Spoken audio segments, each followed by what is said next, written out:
Hi, everybody. I'm Candid Frank Stanisci of CFL Talk. Welcome to the Spanglish World Network on Zingo TV, channel 249 and 250.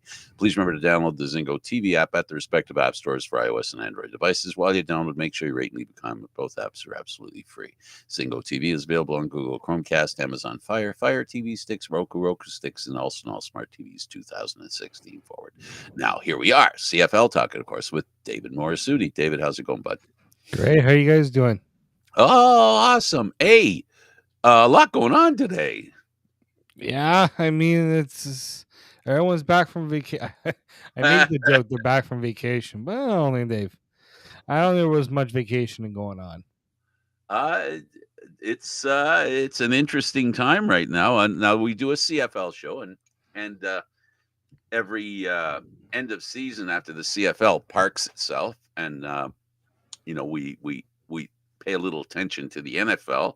We're going to pay it some attention today, but we'll start with our main topic and our league of interest, the teams that are back here, the Canadian Football League. There's been a lot going on. The winter meetings are going on right now. I've had a chance to sit in on all the interviews. I know you sat on a few.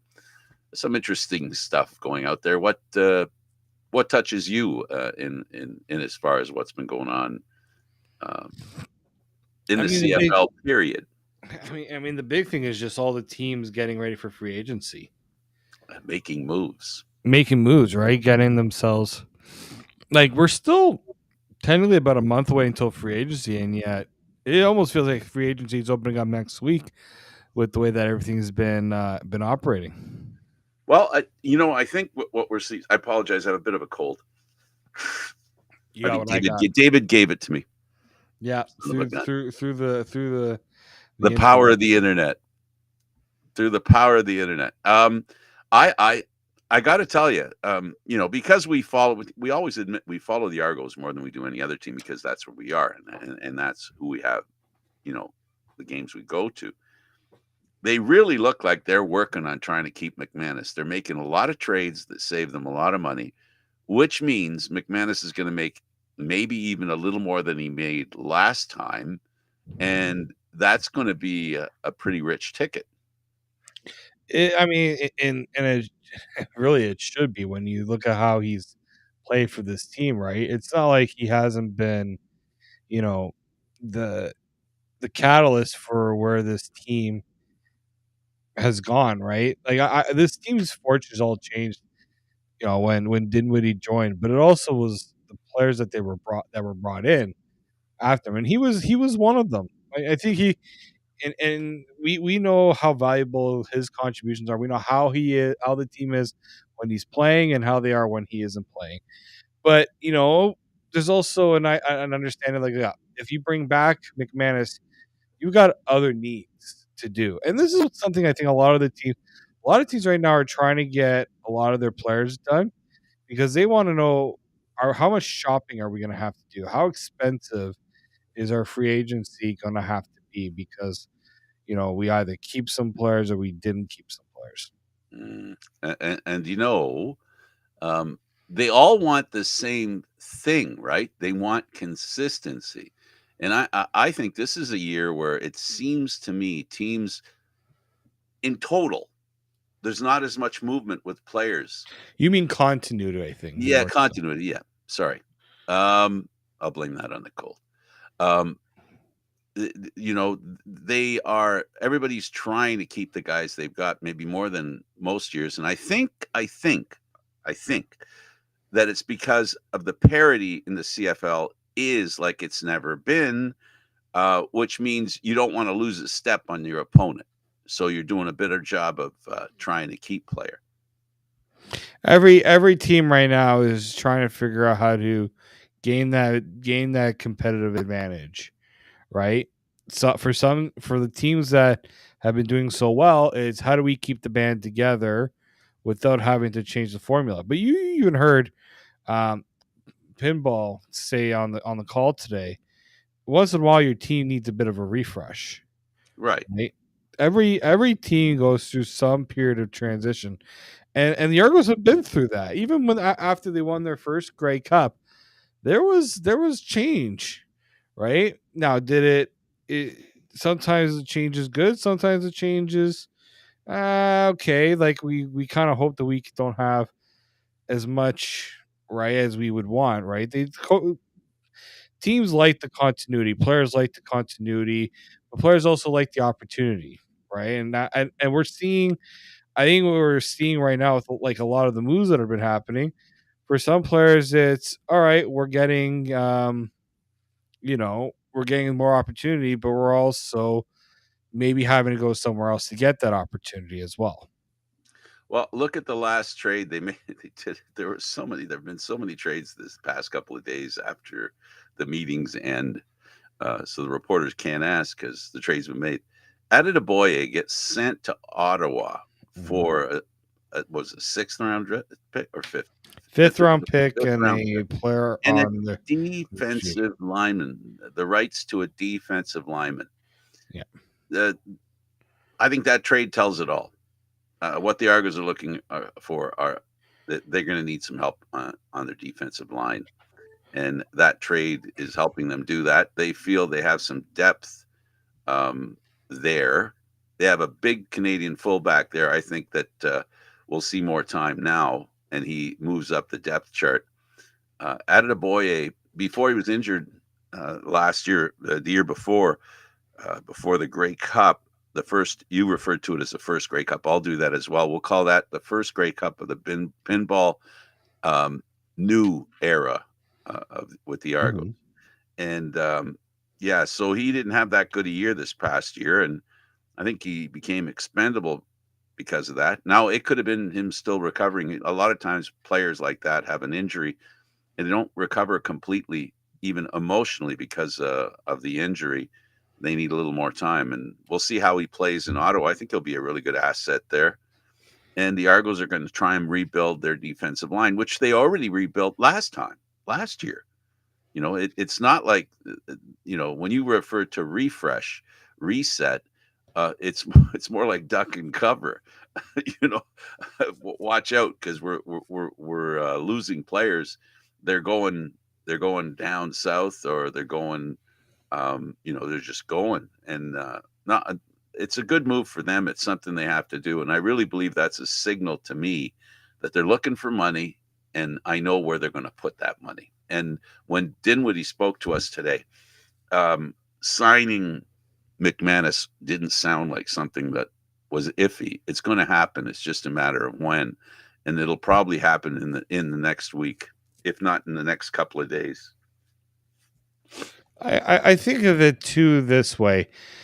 When last year they extended Adetoboye, and in doing so gave him some more guaranteed money, gave him some, it was a bit of a salary increase, but it was also to spread around his contract a bit. It was believed that man, okay, he's gonna get more opportunity. But the thing is at the running back position, you only have so much to spend, right? And at some point, you have to look at where you can make savings. And unfortunately, that's one of the skill positions where you think you can find production, uh, you know, in a less costly way. And look, Deontay McMahon, they extended him, and that to me And signals Brown, maybe, they brought Brown in as well. yeah. So they're comfortable with that, and they brought in another running back from the States as well. I think he played for Ohio State, if not mistaken. But what I do think is with a lot of teams right now, some teams are flush with cash, others aren't. So you gotta take advantage where you potentially can. And we know Ottawa, they've been looking for a running back for a bit. And you got a running back who's Canadian. It's a bit of a ratio changer too. And look, I understand a lot of fans too are probably aren't happy because this is a player who's also a local, right? It's a Toronto native, so it hurts in those regards as well. But this is the cost of trying to maintain this championship window that they have right now. Yeah, it it's all about. Unfortunately, it's all about money, and it's not all about money that you're willing to spend. How much you're willing to spend? It's how much you can spend. Mm. So now we look at the Canadian Football League and you look around and you're seeing also the other thing you're seeing is that the development of number one quarterbacks, I think we have probably the best group of 1-2 quarterbacks that I can remember in the Canadian Football League. If you go by their ability and their, what they've accomplished, you look, at Saskatchewan, and they have a legitimate 2 number one quarterbacks. If the Argos come back with Arbuckle, they're going to have 2 legitimate number one quarterbacks. I mean, you've got the MOP from last year, the year before, I should say, and then you've got the guy that won the Grey Cup, at quarterback for the Argonauts. That's not your 1 and 1A. They're 2 1s. They're legit. And, wherever you look, teams are trying to do that. Even when you look at Edmonton, I really think Trey Ford is the number one quarterback. But look who he's got. Another MOP, Grey Cup MOP. So there's a lot of really good quarterbacks in the Canadian Football League right now. And it's become something I think we talked a few years ago. If you remember, David, we were talking about they needed to have a second quarterback. And I think that's something we saw. And I think that's what, obviously, I mean, we were looking at the elephant in the room and everybody else saw the elephant in the room. And the teams decided, they need to foster a better quarterback thing going on. And one of the questions, trying to remember which team, I asked, so are you interested then in having a quarterback that is short yardage quarterback? No, they said, we can work something out. They can use fullbacks. Now we're going to see more of that. Like I was talking about early in the year, David, where we don't see 100% number 2 quarterbacks going in for that yard. Well, yeah, I mean, that's it, right? You hear every single GM or coach say, we need 2 quarterbacks to compete in the CFL.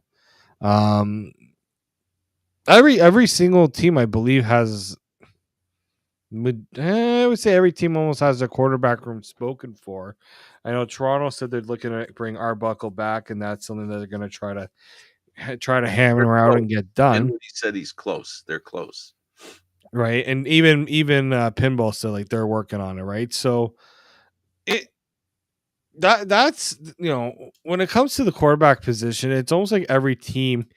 We look at every team, it's like, yep, everyone's got a quarterback. Like that's the one thing in this league that I don't think you're looking at a team and saying, I don't know if this guy's a CFL quarterback. These are all CFL level quarterbacks. It's just now the real change is how you build around them, right? Which team has the best Canadian talent? That was the big one.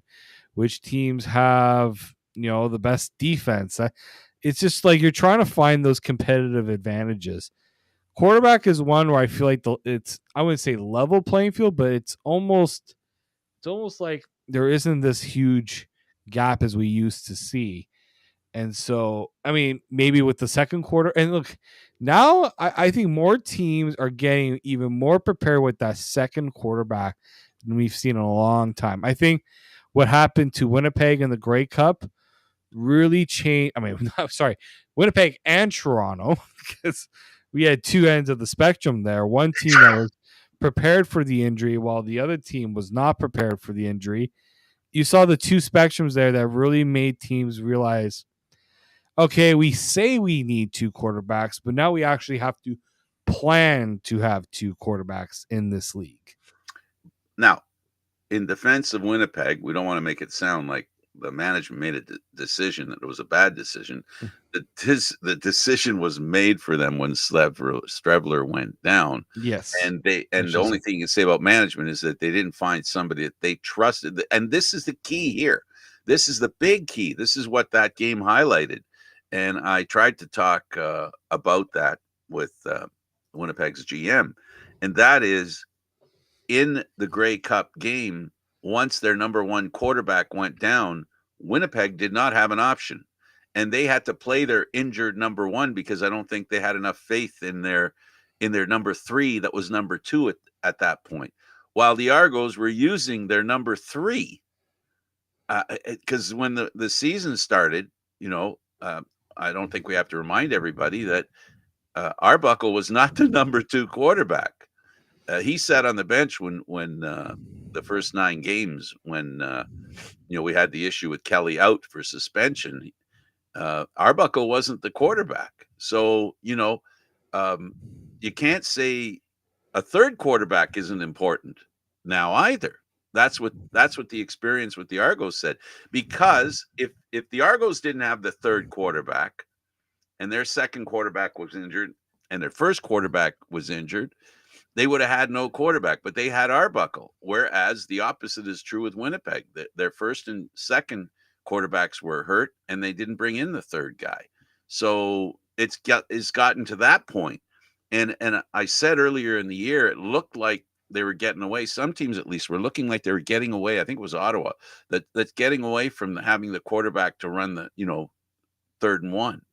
So, and I think that's all part, David, that if we look at the NFL and the Canadian Football League, there seems to be the cycle has seemed to come back for running backs being very important to a team. There was a time before recently when running backs didn't have, you could tell by the contracts they signed how unimportant they were. Well, it's coming back again, even in the NFL, as it is in the CFL. Oh no, that's definitely true. And like we think about your backup quarterback, was generally that was just seen as the guy that come in and do the QB scramble. But now, I know this guy better be ready to run the offense when the time comes, right? And so I do think that when you look at where this dynamic has changed, it's also how do we find quarterbacks? Yeah. Right?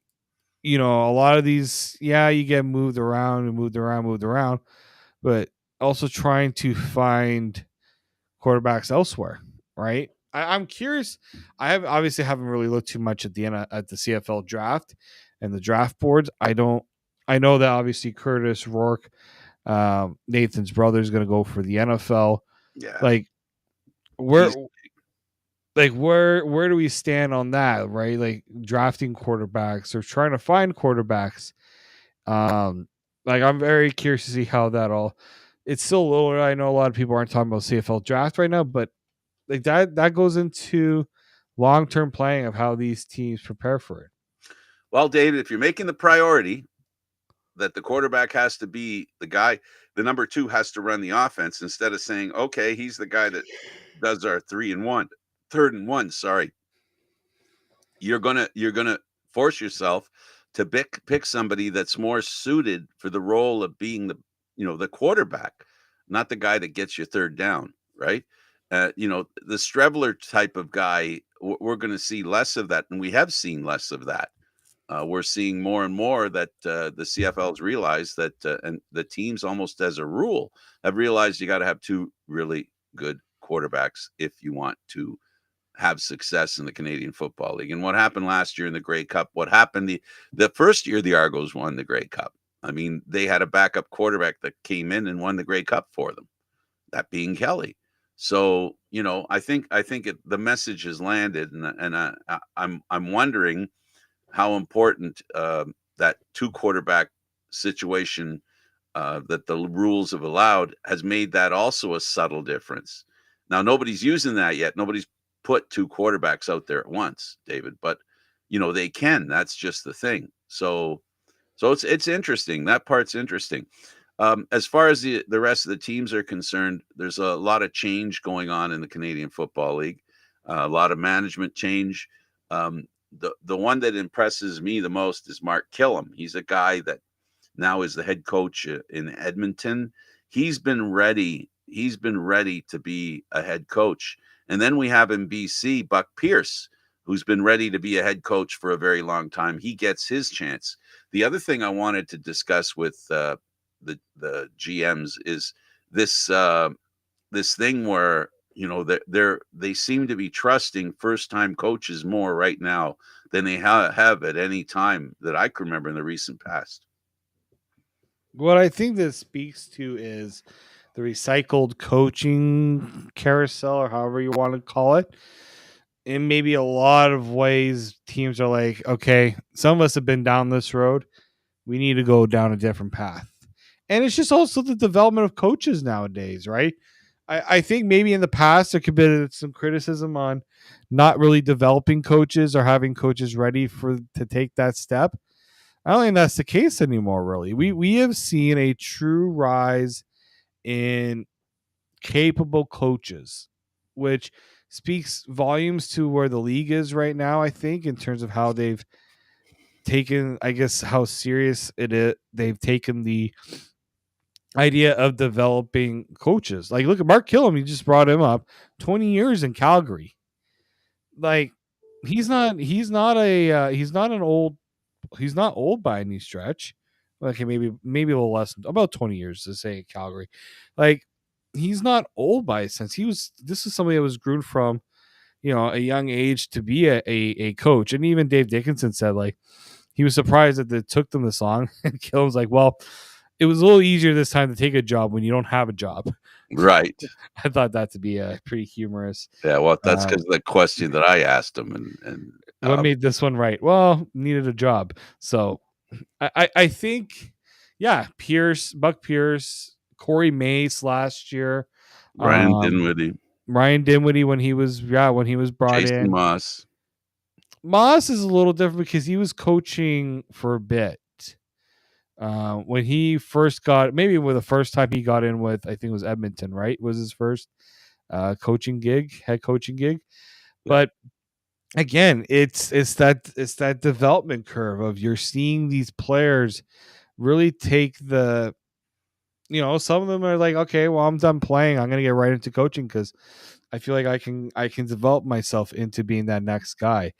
Again, credit to some of these coaches though that are giving those opportunities for these guys to take those steps too. I have a theory about that too. I'm not saying it's the answer, but I think a contributing factor will be the management cap.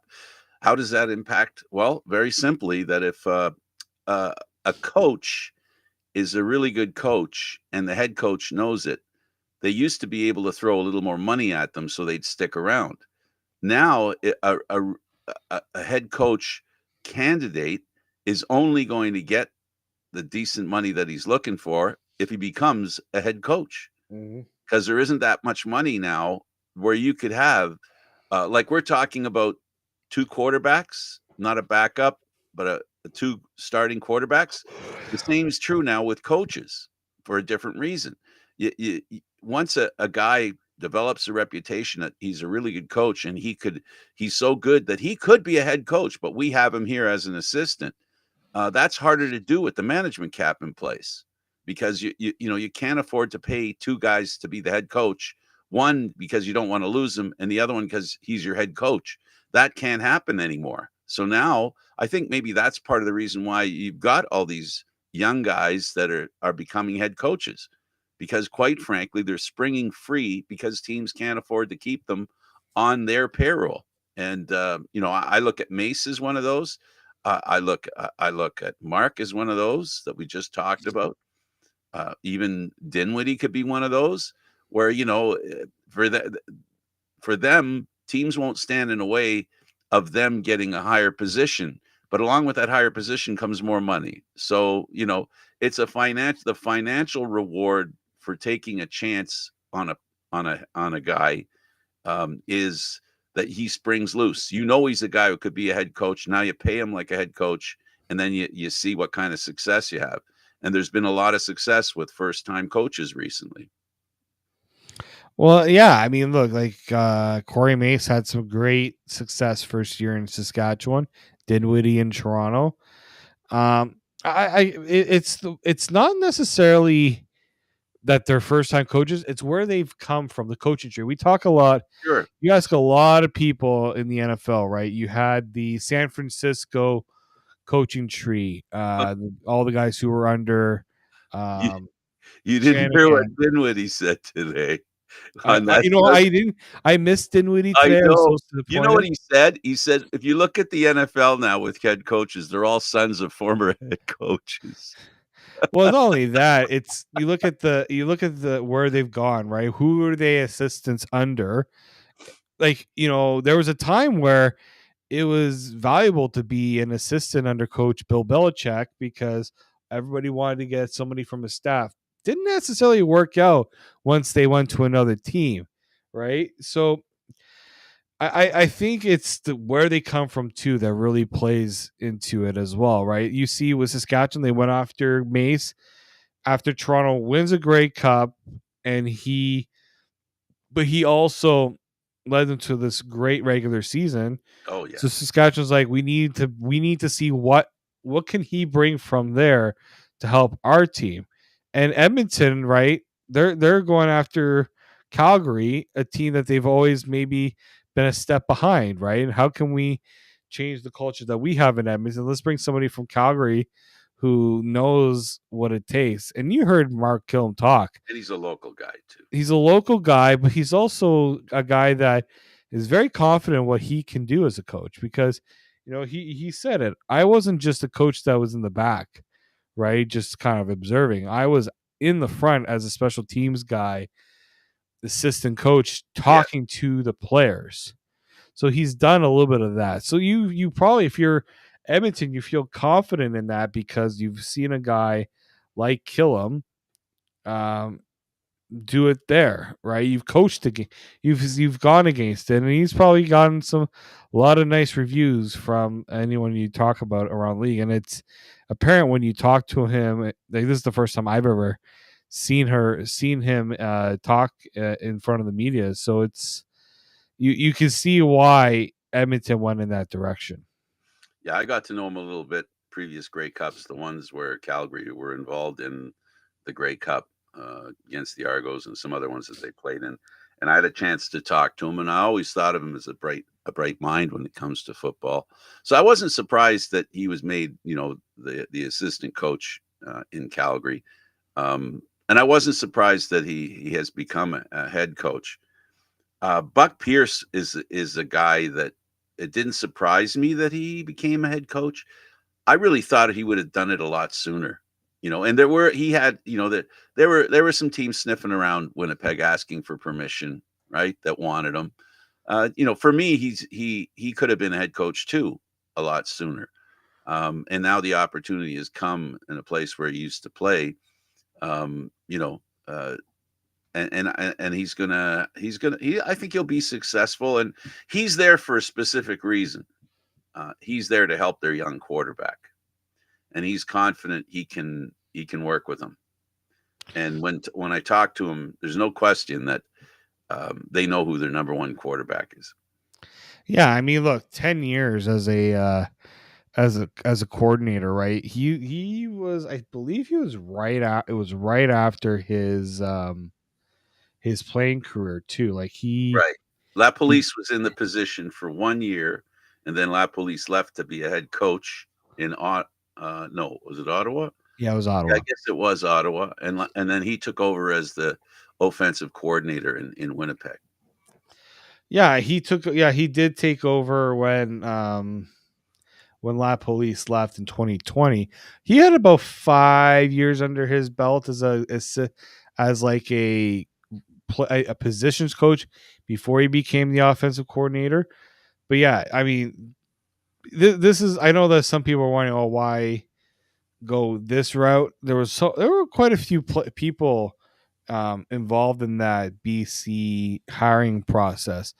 Um, I do think that when you look at the decision to go with Buck Pierce, I think you're totally right. I think it has a lot to do with Nathan Rourke and trying to figure out that piece of the puzzle, because ultimately you're trying to unlock that ability, right? And you also think about who was who the GM is too, Yeah. I right? tried my theory on him, the one that I've said on here, that maybe what affected him being a young quarterback was the experience in the NFL, and the way the BC GM described it was simply he was brought into a place on a Tuesday, and then he was playing, and then he was starting as a quarterback on Saturday or Sunday.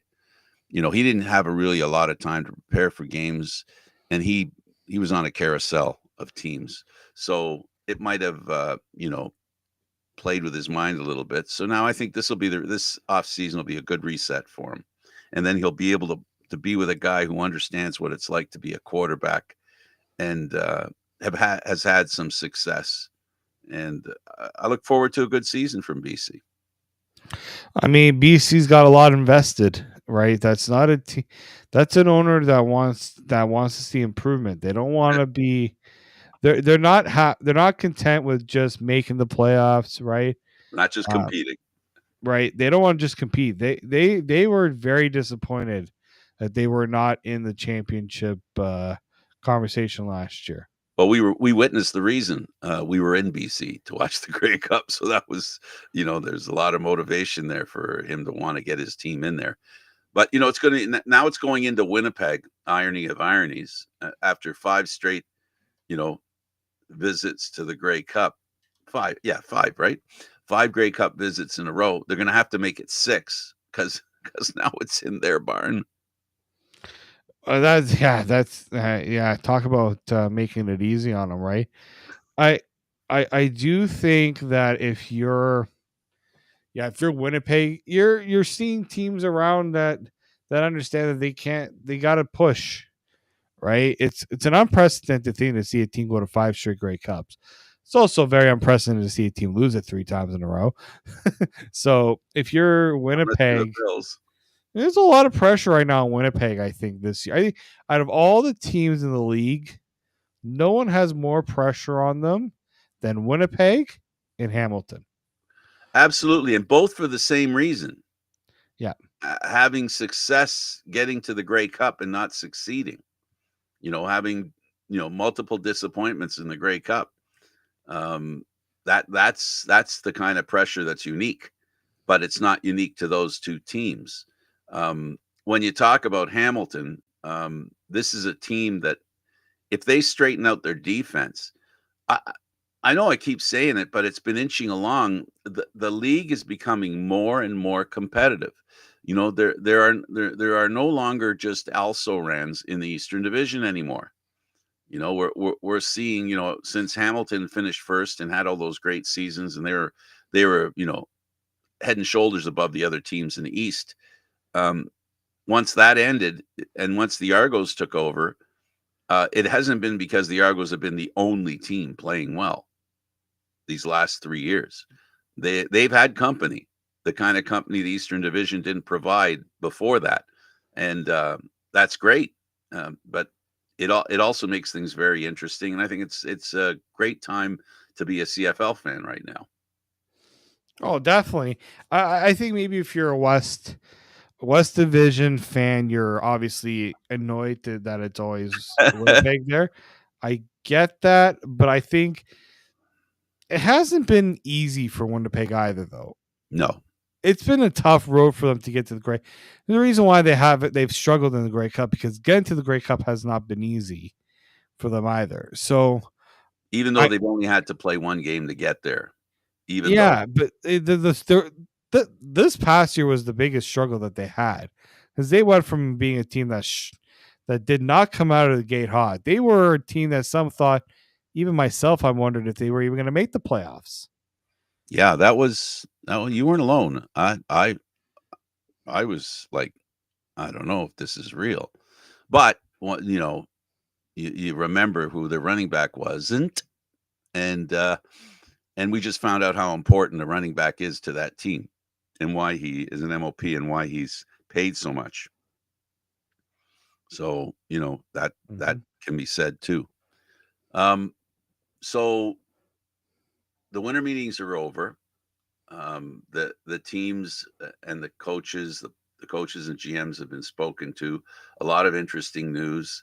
If you're interested in listening to directly what they all said, I'll be posting that on my Facebook page, on my YouTube channel, so you'll be able to watch for yourself. You won't have to listen to my interpretation of what they said. You can hear directly what they said and what the reporters, other than TSN, had to ask around the Canadian Football League. So I invite you to check those out when I get them up. I've got the coaches ones up already. I hope to have the ones for the GMs. I'm waiting for the CFL to send them to me. And it's fun listening to stuff, and I really want to go back to the one with Ryan Dinwiddie where he talked about being a coach in the NFL. He made it very clear he loved to coach in the NFL. Oh, of course. I mean, the NFL, even coordinators, sometimes some coordinators make more than what a CFL coach makes, right? They make millions. He said, you make 5 million as a coach. He dropped that number, and And it's a challenge. There's more there. I mean, there's a challenge in coaching the CFL. I'm not saying there isn't, but there's a heightened challenge and expectation coaching at the NFL. It's the highest level of football, yeah, and I understand CFL fans may scoff at that, but that's the true nature of it, right? Even NCAA to some degree, there's something about coaching at that level too. Again, there's financial reasons. that's something Dinwiddie doesn't want to do. He doesn't like the I way think he, college I think he football works. prefers the professional aspect, coaching pros versus coaching Yeah. Well, he said college kids. he basically said he only wants to be an NFL coach. He doesn't want to be a college coach. Yeah, but in a lot of ways, it's him shooting for that. That's the level, right? That's kind of where you want to. It's a good ambition to have. It's just he even said it today. Like it's making NFL teams realize there's value in bringing in a CFL coach as Yeah, well. and well, I reminded him, and he was very well aware of the history. There was a time when CFL quarterbacks were CFL quarterbacks. They weren't going to be NFL quarterbacks. Warren Moon changed all that.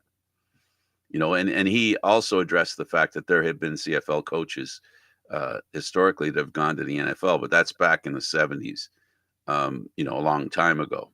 It hasn't been true recently. I guess, I guess that's a good segue to go to the NFL, and Super Bowl licks is up for grabs. Is that what it is? Super Bowl licks, LAX. Super Bowl licks. Yeah. Doesn't suck, it licks. I watched a few of the games, and I also kept an interest in all. I kept an interest in all of the games. I watched some of the games, and I think what you can say about the NFL and the hierarchy, even though the two best teams weren't involved in this round of playoffs, there still was pretty much the teams that are supposed to win did win. The difference between them and their opposition, there's a big gap between the top 5 or 6 and the rest of the league. Well, that's what you get when you have the expanded playoffs, right? You when they did that, obviously it was to get another weekend of playoff games, having more teams involved in the race. But what you saw this weekend in a lot of ways, I mean, yeah, in some ways there was some surprise, a couple of surprises, but not too many surprises, unless you're me and just once. Can I just say to That you're a Dallas anybody? Cowboys fan? Yes, you can say No, no, I'm not that. even bringing the Cowboys into this. I'm one of the few people that don't want the Cowboys to have a platform right now. Oh, okay, sorry. The Los Angeles, I was about to call them the San Diego Chargers, but the Los Angeles Chargers, the LA Chargers, no matter who they have as the coach, no matter who they have as the quarterback, that team remains cursed in the An playoffs. enigma. And stupid me thought, yeah, let me bet on them. Oh, no, Let you me didn't, let did you? I bet on them to cover, and if they had covered, I would have won my parlay. There you go. They were a minus 3. They were a -3 underdog. It was supposed to be a close game. Then Justin Herbert decided to stop playing quarterback. And hang on to the football. Yeah, shout out to Houston's defense for bailing out their offense, which my God, No kidding. that game was so tough to watch at the beginning, and then mistakes out of mistakes out of mistakes. Ugh. So good luck doing that against Kansas City, by the way. That's your reward for that game. The other ones, maybe Washington was a little surprising, just because Well, Inexperience. they beat the odds, right? They did, but they beat a team that I thought had a better chance because to me, they were better set up, in my opinion, with the experience that they had. They were number But 3 seed. yeah, but I mean, Tampa. Well, I also saw a lot to do with divisions and things like that. Um, I do like. I was a big fan of um how Washington has done things this year in terms of they went through those ups and downs and found ways around it. Tampa, to me, were one of those teams where I thought they had a high ceiling, but the floor could be so bad for them if they don't. And it was. And Washington's just like the San Diego Chargers. I mean, the LA Chargers. They've been a mistake. They've been a tire fire. And they almost didn't pull that off, too. Yes. Like that kicker has Going. you see he has a bit of OCD because you saw him constantly flipping the hair. So before you put the helmet on, there's a little bit of stuff there where it's been noted. And then you got the Rams taking on the Vikings. That was disappointing. I thought that was supposed to be the best game of the weekend. That was a quarterback who I think we remember now why he wasn't a quarterback. Come on, you're gonna kick dirt on the grave, are you? I mean, look, Sam Darnold. There was a saying with him when he played the Patriots where he was seeing ghosts. I don't think he had confidence in that offensive line. I think that impacted his mentality. But I will say this: please, LA, give the Eagles more of a fight than the Packers did. I mean, the Packers, everybody got injured, but that to me was the most uncompetitive game in my opinion. Between the Steelers were the most uncompetitive team in terms of all the ones that played. Yes, but the Packers were the bigger disappointment for me because I thought that we're going to give the Eagles a bigger fight. And look, I think maybe LA will give the Eagles a bit more run for their money, especially because they got you can't count out Matthew Stafford. And you know for a fact the NFL will love Stafford versus the Lions for a chance to go to the Super Bowl. They would eat that up. I mean, the Eagles too. They would having the top two teams in the NFC go up against each other. But these are some juicy matchups this weekend. Very. And I guess the game that this weekend should be the big one are two of the best young quarterbacks in the NFL right now, Buffalo and Baltimore. Jackson has not been very successful in the playoffs, but he seems to be finding his way. And then in Buffalo, you've got a quarterback that has learned not only to abide by checkdowns and make sure he checks his checkdowns, that he doesn't take chances. He's become a little more conservative, which has stood him well in the season. And he's going to need to be like that against Jackson because if Buffalo makes too many mistakes against Baltimore, they could be in trouble. But I really like Buffalo's chances. Buffalo's chances are twofold for me. He took chances, Josh, on that 4th and 1, and he threw it to the end zone. I'm like, oh boy, that was a gutsy. But they were already in a good, comfortable position. Two things are going to have to happen for Buffalo to win this game. Derrick Henry, they're going to have to find a way to keep him in check because the Steelers couldn't, and the Steelers are a really good defense, and the Bills haven't been always good against the run. And Lamar Jackson, you can't let him be comfortable because he will try to escape the pocket. Your linebackers and defensive, you're going to have to be so... what's the word I'm looking for here? Disciplined in how you play that running back quarterback combo, the best in the league between Jackson and Derrick Henry. That is going to be a very tough matchup. Buffalo, I mean, your reward for how the season has gone is, yeah, we get home field advantage at least until the AFC Championship game, but we have to play the Ravens, Yeah, right? yeah. Um, so, I mean, they already knew that this was going to be a tough road for them. As soon as Kansas City won this is why winning the first seed in the AFC means so much more, because you potentially avoid that matchup. And if you're Buffalo, this is kind of you reap a little bit of what you sow. They they're gonna have to hope that this isn't an offensive shootout, in my opinion. I don't know if Buffalo offensively can go toe to toe with Baltimore.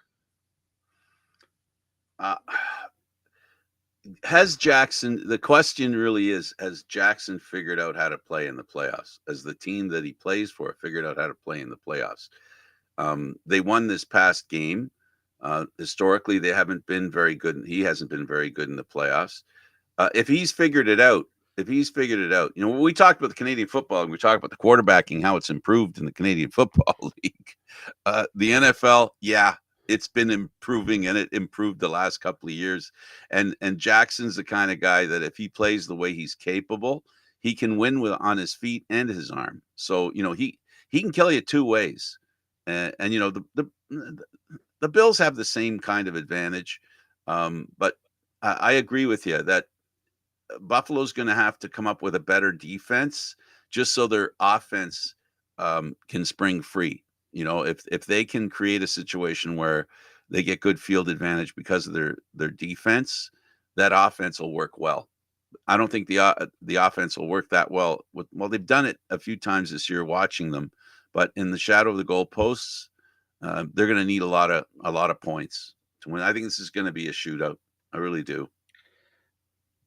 This is, I think, I'm wondering if this is the first time. Well, it's probably not the first time, but every single team in this Final Four, all the quarterbacks minus LA Mm-hmm. were drafted in the first round. Wow. Well, actually, because LA didn't draft their quarterback, and neither did Detroit. But all these quarterbacks were But taken. Detroit was a first round I guy. think Hurts maybe wasn't though. Actually, now I think about it, he might have been second round. But these were high pick quarterbacks, or these were quarterbacks taken higher. So I'm very curious to see how. Like this should be probably the best. Like everyone talks about the wild card being the best weekend. In my opinion, I think this weekend is going to be the best weekend of the playoffs I don't know. because all the matchups you can see. I mean, maybe Kansas City just because of how they've been and how Houston's been up and down.